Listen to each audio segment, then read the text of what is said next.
Happy Sunday morning, burners. Welcome back to Clayburn. And for those of you who celebrate Mother's Day, have a joyful and amazing holiday. So I just wanted to give you all a quick update on my transplant operation. This is not exactly a Fairy Thursday, but I'm also going to include Fern, the resident fairy, because she has exciting news. And first, I want to show you how the spleenwort transplant operation is going. So as you know from another video, I talked about these little ferns. They grow wild here, and from what I read, they are actually endangered in the wild. They're losing habitat very fast. And so every teeny tiny one that I come across as I'm putting in annual cut flower beds, every little itty bitty one, I get them smaller than that even, I transplant them. I've moved a couple in other places, but for the majority, they end up here along my fence row, what's becoming my cottage garden.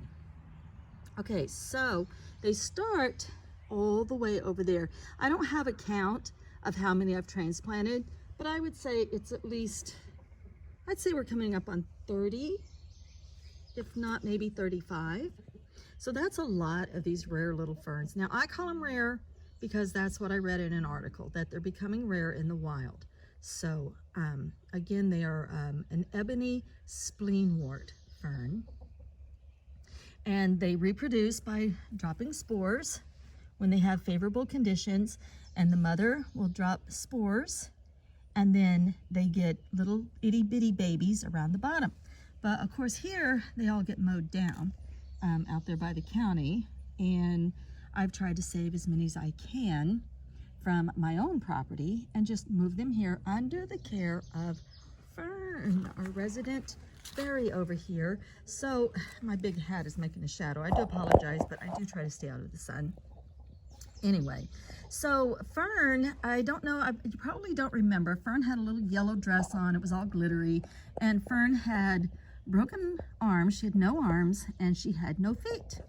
So she was our special needs fairy.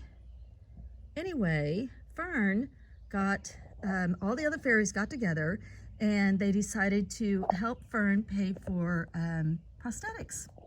And so now Fern, not only did she get her prosthetics, she had little fern arms added and little silicone feet to a popsicle stick. She can literally stand on her own now. Look at that. She's not stood on her own in 8 years. Okay, so, and I don't know why it took me so, I just, you know, I debated on like not keeping her because she was a broken fairy, and then I dug her out of a box and my daughter and I put her here, and then I just recently took her in and gave her an upgrade. Anyway, Fern, now look what she's done. What an amazing job she's done. Look, I love it when they unfurl like that. Isn't that the coolest? I get excited about the silliest things. But anyway, one of these ferns has already produced an offspring. If I could see it, I'd point it out. But it wasn't here.